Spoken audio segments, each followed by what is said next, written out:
মুখ্যমন্ত্রীও দুটো মিটিং করেছে।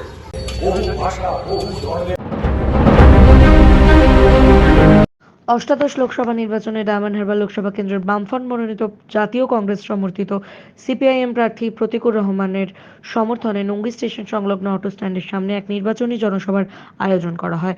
উক্ত নির্বাচনী জনসভায় উপস্থিত ছিলেন লোকসভা কেন্দ্রের সিপিআইএম প্রার্থী কমরেড প্রতীকুর রহমান। এছাড়াও উপস্থিত ছিলেন সিপিআইএম দক্ষিণ চব্বিশ পরগনার জেলা কমিটির সম্পাদক তথা প্রাক্তন সাংসদ শ্রমিক লাহিড়ী এবং চলচ্চিত্র জগতের বিশিষ্ট অভিনেতা বাদশা মৈত্র। মহেশতলা থেকে ক্যামেরা বিশ্বজিতের রিপোর্ট, RGM নিউজ।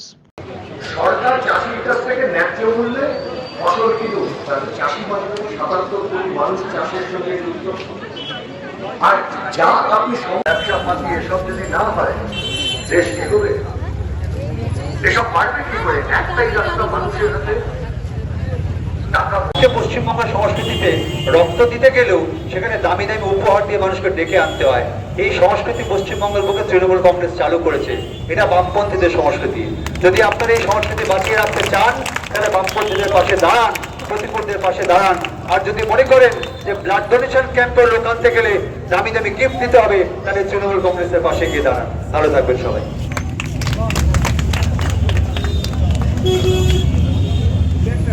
তাহলে এই দেশের সাধারণ মানুষ, খেটে খাওয়া মানুষ, তারাও সস্তায় খাবারটা পাবে। আর কালোবাজারি ফাটকা কারবারি সেটাও বন্ধ হবে। হঠাৎ করে আলুর দাম 60 টাকা, পেঁয়াজের দাম 100 টাকা, এই যে ফাটকা কারবার চলছে সেটাও বাড়াতেই হবে। আমার কাজ তো অভিনয় করা, শব্দ ভালো শুনে না গেলে আমি বলতে পারবো না। আপনি সব দেখতে বাড়িয়ে দিন, এটা কমিয়ে দিন। আসলে বড়রা আমার প্রণাম নেবেন, ছোটরা শুভেচ্ছা ভালোবাসা নিও আমার।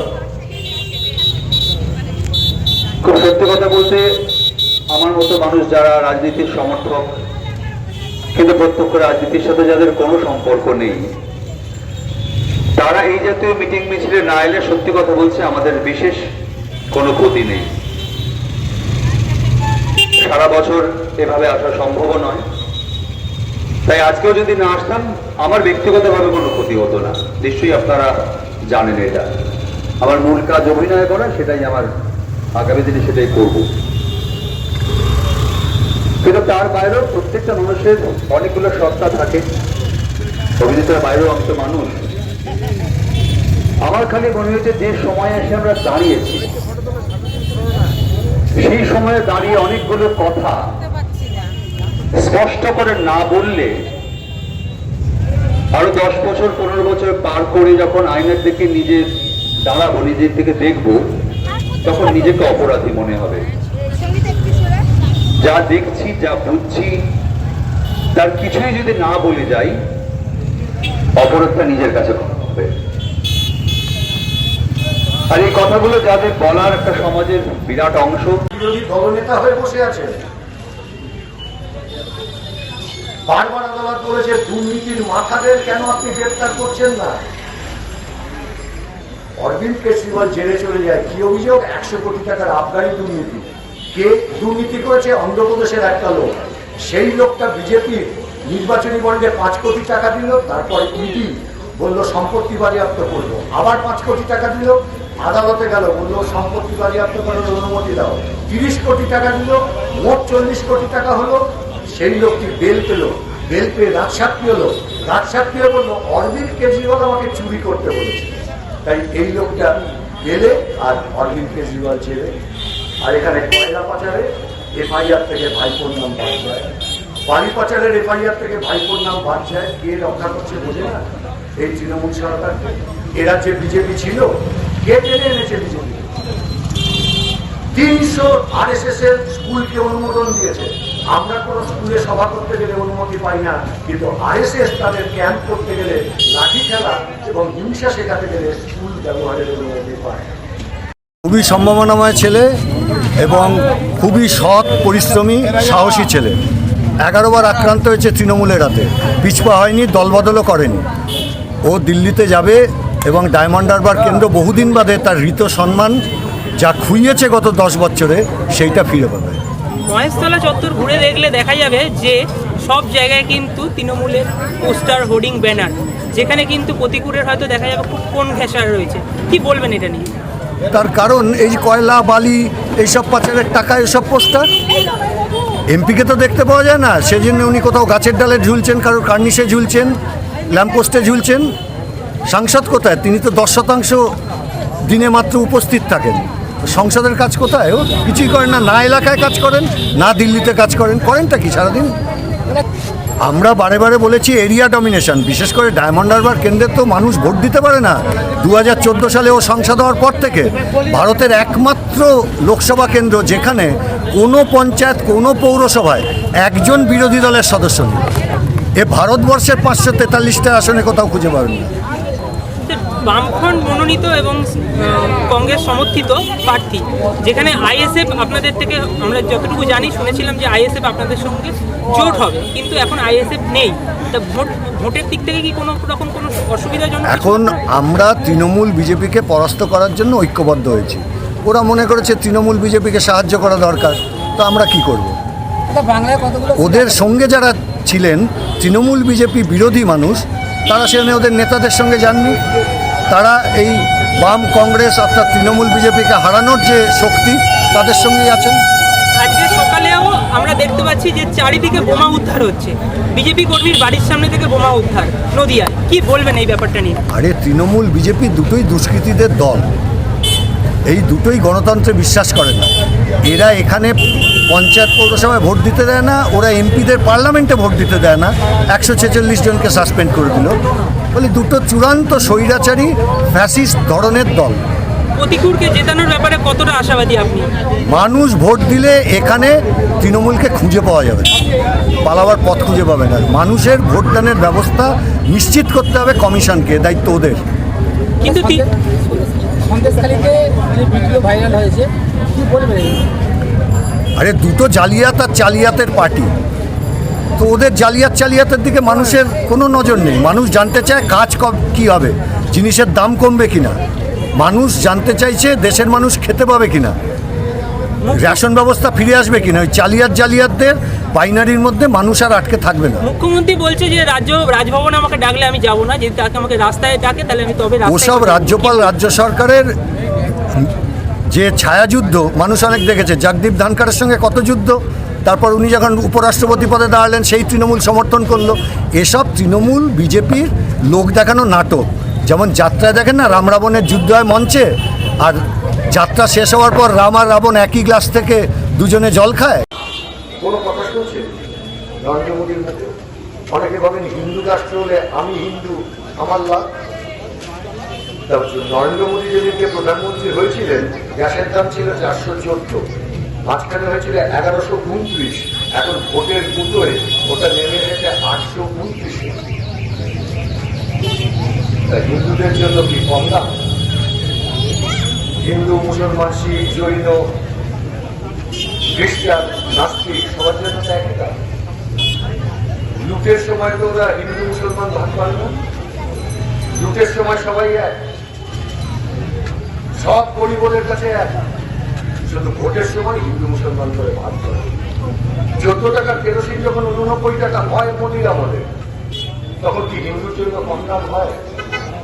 পেট্রোল ডিজেলের দাম যখন দ্বিগুণ হয়, তখন যদি কোনো বিজেপির কর্মী পেট্রোল পাম্পে গিয়ে বলে না আমি তো বিজেপি করি, আমার জন্য একটু পেট্রোলের দামটা কম করা হোক, কেউ করে? লুটের সময় ওদের কাছে সব গরিব, মধ্যবিত্ত, নিম্নবিত্ত এক।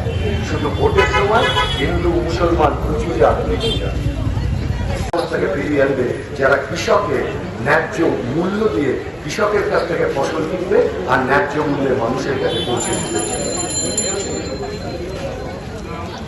আমাদের দেশের বড় সমস্যা কি?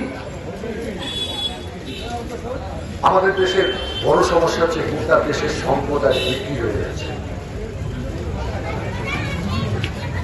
মোদী সরকারের দেওয়া হিসেব অনুযায়ী ওর নিজের অর্থমন্ত্রী, উনি এবার ভোটে দাঁড়াননি। ভোটে না দাঁড়াবার কারণ হিসেবে উনি প্রকাশ্যে বলেছেন আমার তো টাকা নেই যে আমি ভোটে লড়তে পারবো। তার মানে ভোটের ব্যবস্থাটাকে কিরকম করেছেন? কোটি কোটি টাকা খরচা, হেলিকপ্টারে উড়ে বেড়াচ্ছেন প্রধানমন্ত্রী, মুখ্যমন্ত্রী। কার টাকা কে দিচ্ছে? কোথা থেকে আসছে? নির্বাচনী বন্ড দেখেননি কিভাবে লুট হয়েছে টাকা? নিম্নমানের ওষুধ বিক্রি করছে, সেই নিম্নমানের ওষুধ বিক্রির বিরুদ্ধে যখন কোম্পানির বিরুদ্ধে ব্যবস্থা নিতে বলছে, তখন বিজেপির ওই বন্ডে টাকা দিয়ে দিচ্ছে, 7 মাস সেই নিম্নমানের ওষুধ বাজারে বিক্রি হচ্ছে। যিনি বিজেপি করছেন, দুমদিমোড়ে বিজেপির হয়ে পতাকা টানাচ্ছেন, তার অসুস্থ বাবা মার জন্য যে ওষুধটা কিনে নিয়ে যাচ্ছেন, আপনার নেতারা পয়সা খেয়ে সেই নিম্নমানের ওষুধ আপনার বাবা মাকে খাওয়াতে বন্ধ করছে।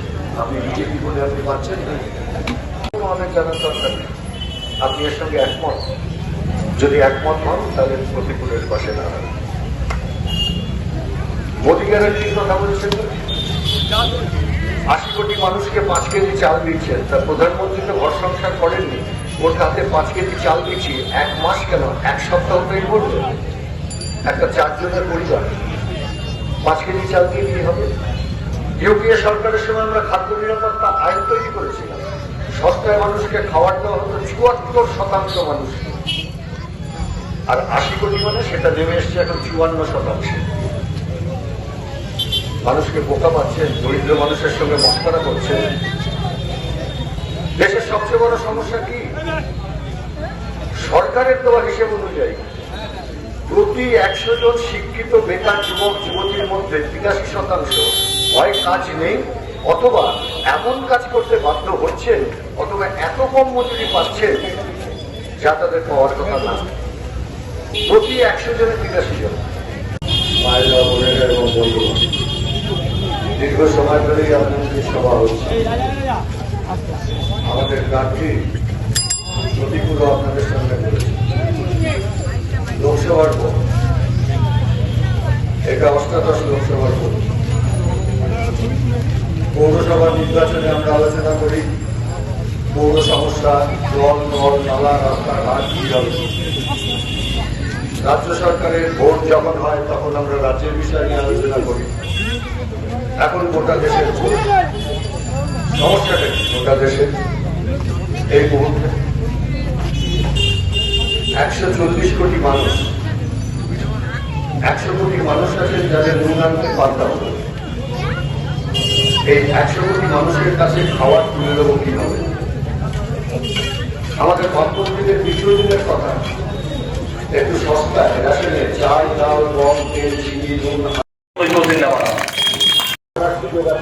তবে একটা সরকার তৈরি করবার সুযোগ তৈরি হতে পারে। সেই জন্য 9 বার প্রধানমন্ত্রী এখানে এসেছে। গত 13 বছরে কোনো দুর্নীতি আজ পর্যন্ত ফয়সালা হয়নি। কোনো এখন আপনার বাড়ি, অফিস এবং দোকানকে সুরক্ষিত রাখুন টোটাল সিকিউরিটি সলিউশনের সাথে। আমরা বিভিন্ন নামি দামি ব্র্যান্ডের সিসিটিভি ও সিসিটিভি সংক্রান্ত যাবতীয় অ্যাক্সেসরিজ বিক্রয় করার পাশাপাশি সার্ভিসও প্রোভাইড করে থাকি। টোটাল সিকিউরিটি সলিউশন একটি নির্ভরযোগ্য প্রতিষ্ঠান যা 24/7 সার্ভিস প্রোভাইড করে থাকে। তাছাড়া এই প্রতিষ্ঠান দীর্ঘদিন ধরে যত্ন সহকারে দোকান, বাড়ি, কারখানা, স্কুল, নার্সিংহোম, হোটেল, রেস্টুরেন্ট, শোরুমগুলিতে পরিষেবা দিয়ে চলেছে। আমাদের এখানে প্রশিক্ষণপ্রাপ্ত টেকনিশিয়ান দ্বারা কাজ করানো হয়। আমাদের ঠিকানা গার্ডেন রিচ, মেটিয়া ব্রুজ, কলকাতা 700024। বিশদে জানতে যোগাযোগ করুন 7003047447। লাইক, শেয়ার, ফলো করুন আমাদের ফেসবুক পেজ RGM নিউজ ও ফলো করুন ইনস্টাগ্রাম, ফলো করুন আমাদের RGM নিউজ। সঙ্গে থাকতে দেখতে থাকুন RGM নিউজ, আপনার এলাকার খবর সবার আগে।